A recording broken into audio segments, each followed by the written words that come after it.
Dios les bendiga, amados hermanos. Bienvenidos a nuestro devocional del día 51, titulado Mensajeros de Dios. Y vamos a hablar en este momento de la palabra del Señor respecto a esos espíritus invisibles que fueron creados por Dios. El Señor no nada más creó cosas visibles, que nosotros podemos identificarlas, el cielo, la tierra, el mar, todo eso, ¿verdad? También creó cosas invisibles, y dentro de ellos están los tronos, los principados, las potestades y los espíritus ministradores que vamos a ver en este momento, ¿sí?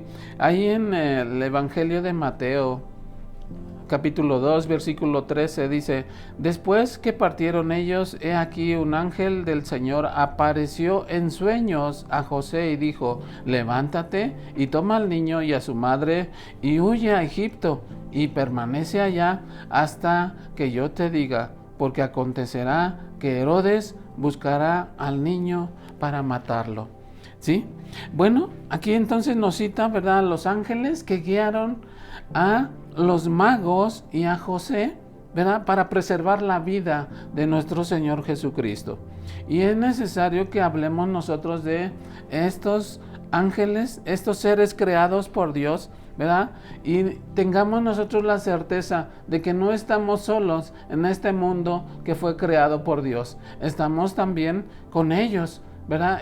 Pero vamos a ver qué es lo que hacen ellos y qué son, porque hay mucha enseñanza que es herética, ¿verdad?, sacada de su contexto para enseñar cosas que no son. Y nos vamos a dar cuenta nosotros qué es el trabajo que hacen los ángeles, qué son, ¿verdad? Y para que nosotros identifiquemos bien la enseñanza del Señor para nuestras vidas. Dice que los ángeles son creación de Dios para alabanza de Dios. Ahí en Nehemías 9, en el Salmo 148 nos dice de la alabanza de los ángeles. Son parte de la creación invisible del Señor. Colosenses 1:16.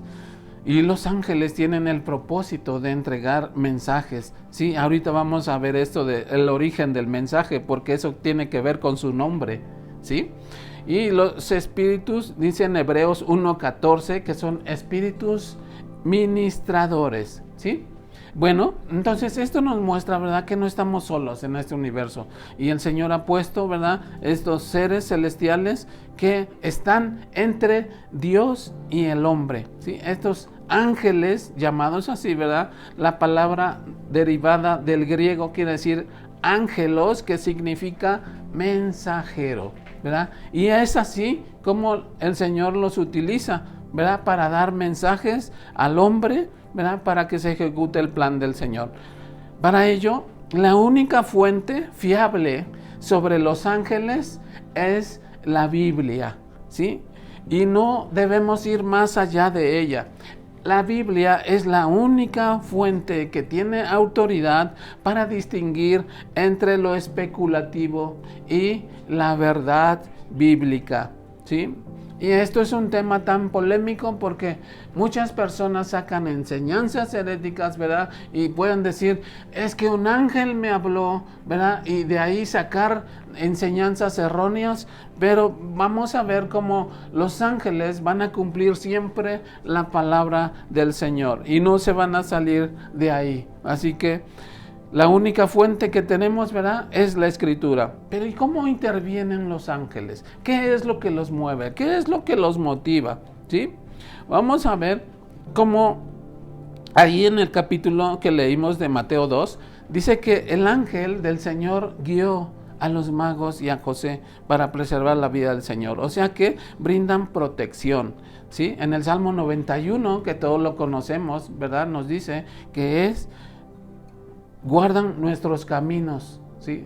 Y en el Salmo 34:7 dice que nos defiende, ¿sí? Vamos ubicando y relacionando estas escrituras porque es ahí donde vemos la función de los ángeles, ¿verdad? Y para que cuando nos digan otra cosa de su enseñanza y de su función, de su trabajo, ¿verdad?, lo relacionemos nosotros con estas palabras. Por ejemplo, en Segunda de Reyes, el criado Eliseo, ¿verdad? Se espantó cuando ejércitos llegaron a tomar Israel, ¿verdad? Y Eliseo oró para que Dios le abriera los ojos a Giesi, su criado, ¿verdad? Y él pudiera ver qué ángeles. Y cuando le abrió los ojos, pues los abrió mucho más grandes, ¿verdad? Porque vio, dice que los montes, cómo estaban esos poderosos guerreros ahí, ¿verdad? Para ayudar a Israel y que no fuera invadido con estos ejércitos que habían venido para tomarlo.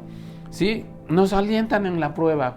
A Elías, ¿cómo lo alentó un ángel, ¿verdad? Cuando estaba con la moral muy baja porque Jezabel lo estaba persiguiendo. En Hechos 27-24, como Pablo fue anunciado en sueños también por un ángel que Dios le iba a permitir llegar a Roma, porque ya se estaba hundiendo el barco, pero el Señor lo fortaleció de esta manera. Ahora nos preguntamos nosotros, ¿los ángeles sustituyen al Espíritu Santo? La respuesta es un rotundo no. ¿Sí? ¿Por qué? Porque el Espíritu Santo es Dios, ¿sí? Y los ángeles son creación de Dios, ¿sí?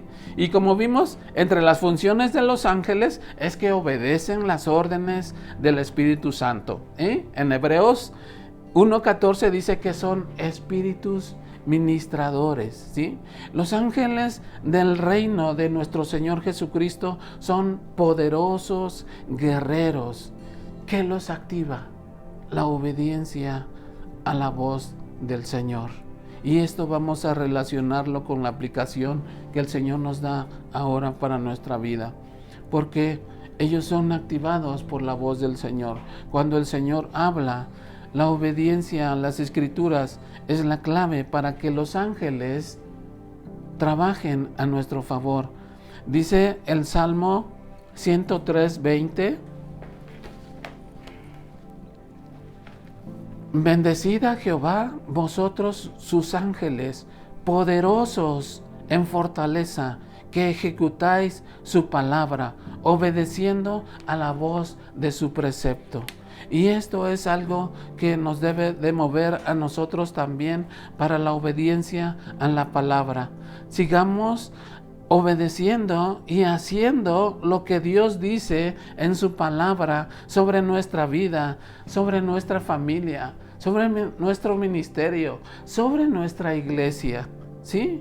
Cuando nosotros activamos esa palabra poderosa de Dios, los ángeles vienen y ministran ese poder de Dios, esa presencia de Dios en nuestra vida.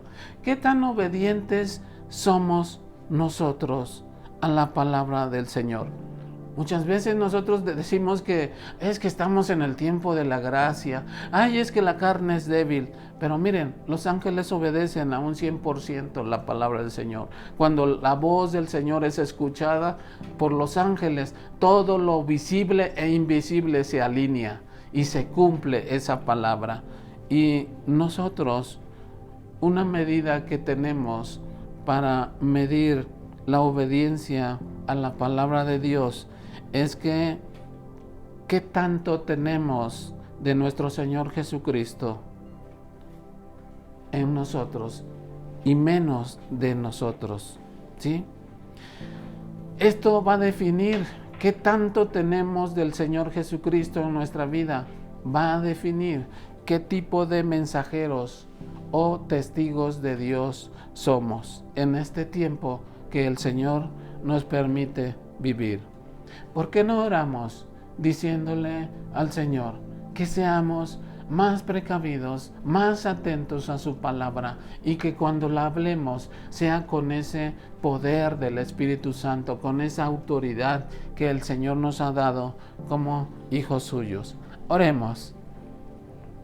Padre amado, te damos gracias, oh Dios bendito, por tu poderosa presencia en nuestras vidas. Gracias, oh Señor, te damos porque los ángeles, Señor, nos ayudan a cumplir tu voluntad. Gracias, amado Dios, porque nunca nos has dejado solos. Nos has dado de tu Espíritu Santo, nos das estos poderosos guerreros para que nos ayuden a cumplir la misión que tú nos has dado, Señor.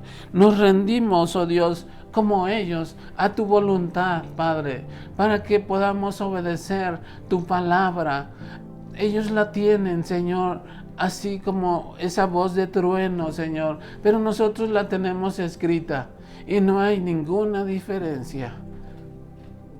Te pedimos, oh Dios bendito, que nos hagas obedientes a ella, que podamos cumplirla así como la cumplen ellos, porque ese es tu deseo, Señor, cuando oraste y dijiste que se haga tu voluntad, así como se hace en el cielo, así también en la tierra. Te agradecemos infinitamente por tu palabra, este recordatorio que nos das. Ayúdanos, oh Dios, a vivir por ella, a hablar por ella, a compartirla, Señor, a meditarla, a amarla, a honrarla, pero sobre todo a obedecerla siempre en cualquier aspecto de nuestra vida. En Cristo Jesús, tu Hijo amado, lo pedimos. Amén y amén. Dios les bendiga, amados hermanos.